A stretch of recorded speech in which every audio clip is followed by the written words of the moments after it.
sabi ko nga kanina is marami yung dala kasi may dala akong bag, so I have a lot of stuff na ginagamit sa pagbablog, and kasama na yung drone, pero I was afraid kasi kapag mag-isa afraid ako na worry ako kumbaga na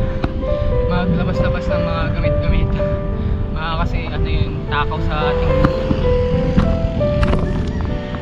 yun. Tapos hindi ko alam, hindi naman natin alam yung ano,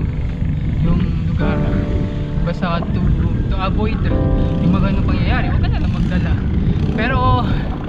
I take the risk kasi I found in Psalm 55 verse 22, it says,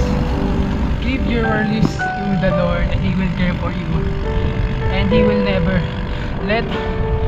those who good to be defeated, yun. So